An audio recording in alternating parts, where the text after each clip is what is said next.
Olá, boa noite. O BNews 19 horas está no ar. A COP30 começou oficialmente nesta segunda-feira em Belém, capital do Pará. O evento reúne cerca de 50 mil participantes, entre líderes mundiais, cientistas e representantes da sociedade civil. Na abertura, o presidente Luiz Inácio Lula da Silva destacou a importância de realizar a conferência na região amazônica e afirmou que é preciso coragem para enfrentar os desafios climáticos. A mudança do clima já não é uma ameaça do futuro, é uma tragédia do presente.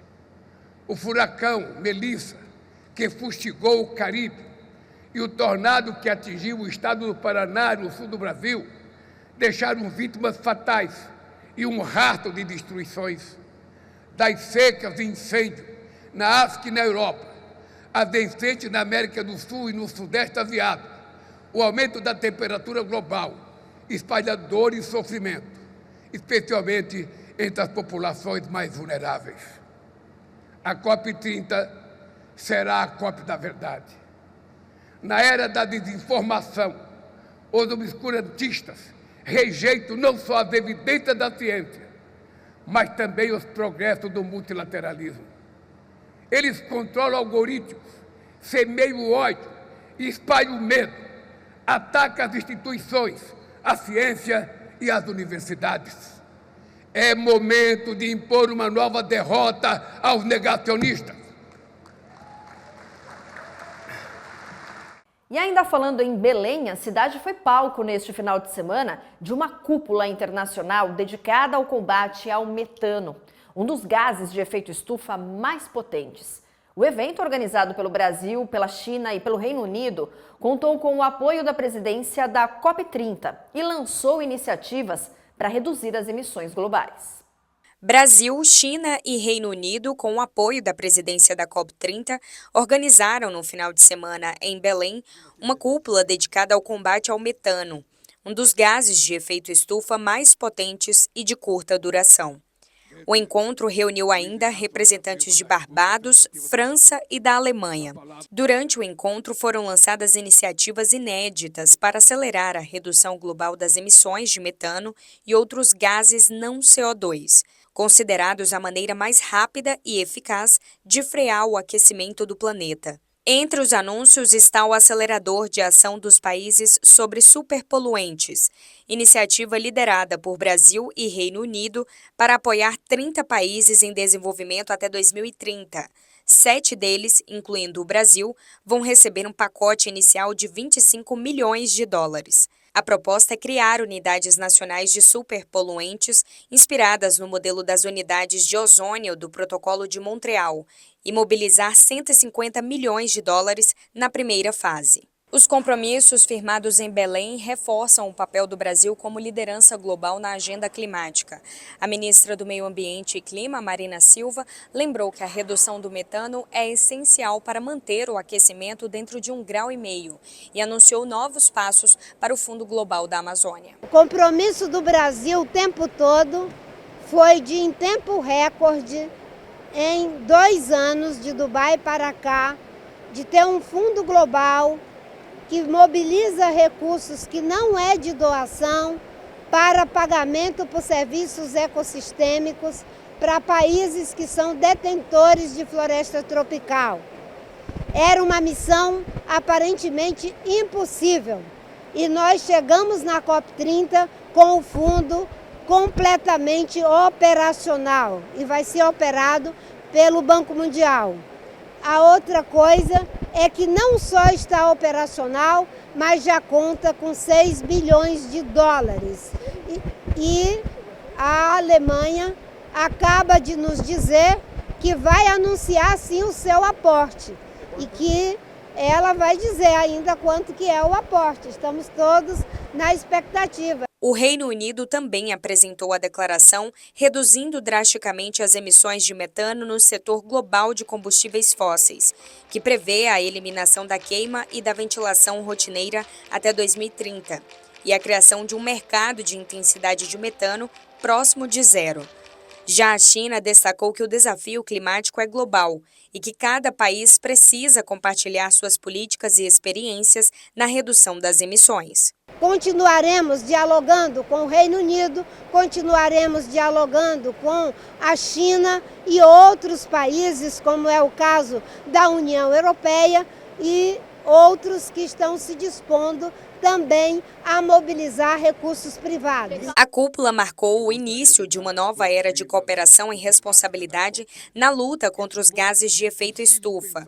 Com os olhos voltados para a COP30, Belém se consolida como palco das negociações que podem acionar o freio de emergência da crise climática.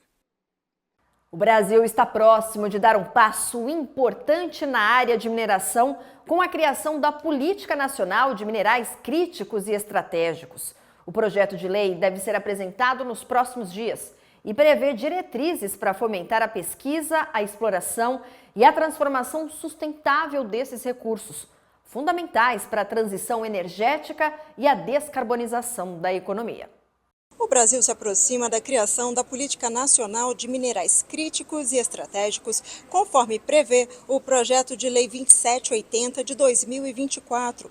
O relator da matéria, o deputado federal Arnaldo Jardim, deverá apresentar o parecer nos próximos dias. Segundo ele, o nosso país está diante de uma grande oportunidade em função dos minerais.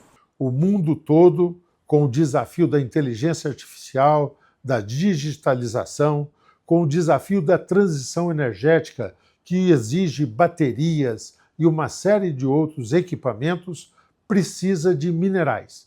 Minerais que não pareciam tão relevantes, mas que agora são estratégicos. São chamados minerais críticos. Segundo projeções do Banco Mundial e da Agência Internacional de Energia, o aumento da procura pelos minerais terá como um dos desafios a limitação na oferta. As demandas são diversas. Por exemplo, será necessário mais cobre para construir usinas eólicas e a transmissão de eletricidade, mais cobre e também silício para gerar energia fotovoltaica, além de níquel, lítio e grafite para produzir baterias. Para além dos minerais considerados críticos, como o alumínio e o ferro, terão a procura multiplicada pelo processo de substituição de veículos e equipamentos. Em relação ao Brasil, somos o maior produtor de nióbio do mundo e concentramos cerca de 94% das reservas do planeta. Por aqui estão 26% das reservas mundiais de grafite, 17% das reservas globais de minério de ferro, 14% das reservas de manganês do planeta e 19% das reservas de terras raras, que são o grupo de 17 elementos químicos difíceis de extrair e também de separar. Com a Política Nacional de Minerais Críticos e Estratégicos, o Estado poderá traçar diretrizes para fomentar pesquisas, as lavras e ainda a transformação de minerais críticos e estratégicos de maneira sustentável. Os parlamentares acreditam que a legislação vai fortalecer o setor mineral brasileiro por meio da indústria de transformação e processamento mineral. E para o relator da proposta, o Brasil tem condições de ser um provedor de commodities minerais e de soluções para a descarbonização em território nacional e também em âmbito mundial. Ele estabelece como nós vamos identificá-lo, como nós vamos priorizá-lo e como nós vamos fazer para beneficiá-los e transformá-los, para não simplesmente vender para fora esses minerais, mas poder utilizá-los para dinamizar a nossa indústria, o nosso desenvolvimento. O Brasil pode ser líder da nova economia, da economia de baixo carbono. Para isso, os minerais críticos são estratégicos e o meu parecer é para que eles sejam identificados, beneficiados, transformados aqui, agregando valor e impulsionando a nossa economia. O projeto prevê também que o Estado tenha os instrumentos necessários para lidar com informações e análises de iniciativas globais relacionadas a minerais críticos e minerais estratégicos. Também pretende definir prioridades e iniciativas para assegurar o suprimento das commodities minerais mais escassas no Brasil. A proposta busca desonerar cadeias produtivas que envolvem os minerais críticos e estratégicos, oferecer incentivos e promover parcerias que tornem esse mercado mais atrativo, principalmente nas regiões de maior presença e impacto de atividades ligadas à mineração. A Comissão de Infraestrutura do Senado marcou para terça-feira, às 9 da manhã, a análise da indicação de Severino Medeiros Ramos Neto para a diretoria da NTT. O relator é o senador Jaime Campos, do União Brasil. Na reunião, será feita a leitura do relatório e concedida a vista coletiva. E já está prevista uma sessão extraordinária no mesmo dia, quando Severino será sabatinado. Se for aprovado pela comissão e depois pelo plenário, ele assume a vaga deixada por Guilherme Sampaio, que passou a ocupar o cargo de diretor-geral da agência. E a paralisação parcial do governo dos Estados Unidos já começa a impactar a economia e os serviços públicos do país. A Casa Branca alerta que, se o impasse no Congresso se prolongar, o PIB do quarto trimestre pode ficar negativo. Os reflexos já são sentidos em portos, aeroportos e nas exportações. O Congresso americano não chegou a um consenso sobre os gastos federais e, com isso, o governo dos Estados Unidos entrou em paralisação parcial. A situação afeta serviços públicos, funcionários e causa incerteza sobre o desempenho da economia na reta final do ano. Estima-se que o fechamento parcial do governo americano, o chamado shutdown, gere perdas financeiras semanais na ordem de 0,1% do PIB americano. E isso é um efeito temporário que tende a ser compensado depois. De acordo com a Casa Branca, o impasse pode reduzir o ritmo de crescimento e ampliar o risco de um quarto trimestre negativo. Economistas afirmam que a incerteza política aumenta a volatilidade dos mercados no momento em que a economia já mostra sinais de desaceleração. O real impacto não está na economia. O problema real está no desgaste com o cidadão comum. O shutdown passa para o eleitor e para os investidores a imagem de um governo paralisado, incapaz de se entender sobre o que é básico, que é manter o país funcionando. O fechamento parcial do governo também prejudica serviços essenciais. O Departamento de Transporte americano informou que o tráfego aéreo foi reduzido ao mínimo, e o secretário do governo Trump diz que a prioridade é manter apenas as operações de segurança. Os serviços inevitáveis, como embarcar em voos nos Estados Unidos, viram um caos. Filas que antes eram inexistentes chegam a 2 horas apenas para você passar no raio-x. O shutdown nos Estados Unidos também repercute no comércio exterior brasileiro.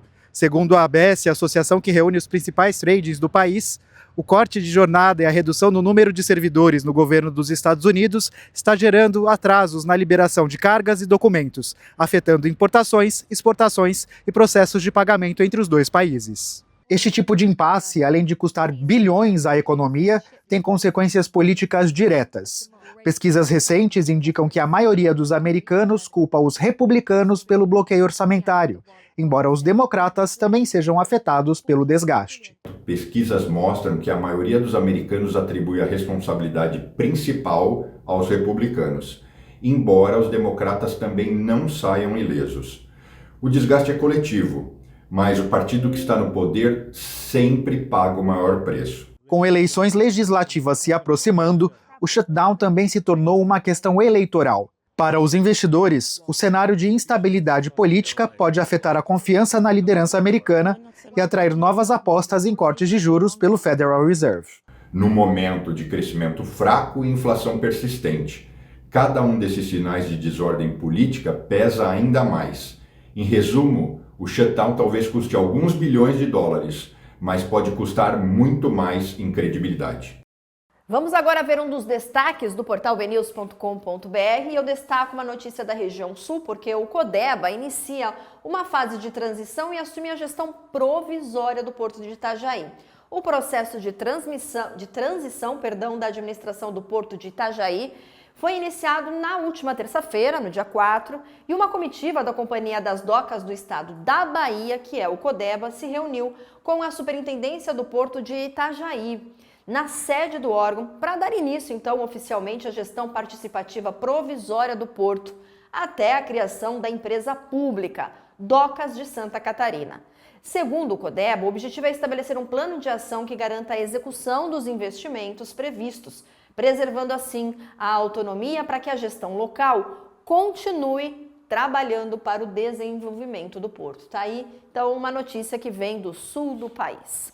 Vamos ver agora outras notícias que foram destaque nesta segunda-feira. Um trem carregado de celulose pegou fogo enquanto fazia o percurso em direção à cidade de Cubatão, no litoral de São Paulo, na noite de sexta-feira. Segundo a concessionária Rumo Logística, a ação foi criminosa.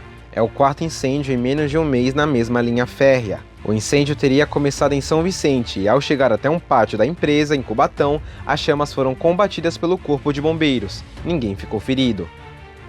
O Ministério dos Transportes realiza nesta terça-feira o leilão da BR-101 Rio de Janeiro, conhecida como Autopista Fluminense. A concessão prevê investimentos de 10,18 bilhões de reais ao longo de 322,10 quilômetros de extensão em um contrato de 22 anos. A rodovia conecta a divisa do estado do Rio de Janeiro com o Espírito Santo ao longo de 13 municípios. No certame estão previstas duplicações, faixas adicionais e vias marginais. O Aeroporto Internacional de Belém inaugurou um novo sistema de biometria facial no controle migratório para otimizar o controle de fronteira em preparação para a COP30. Foram instalados 6 portões automatizados com a nova tecnologia, sendo 3 na área de embarque e 3 na área de desembarque. A Eldorado Brasil recebe até o dia 15 de dezembro inscrições para o Programa de Estágio 2026 com vagas em São Paulo e Mato Grosso do Sul para diferentes áreas. Com duração de 12 meses, os estudantes contarão com mentoria de líderes da empresa, trilha de desenvolvimento personalizada, integração entre os estagiários e aprendizado prático em ambiente corporativo. Podem se inscrever estudantes a partir do 5º semestre. Os interessados devem acessar a página da GUP da Eldorado Brasil.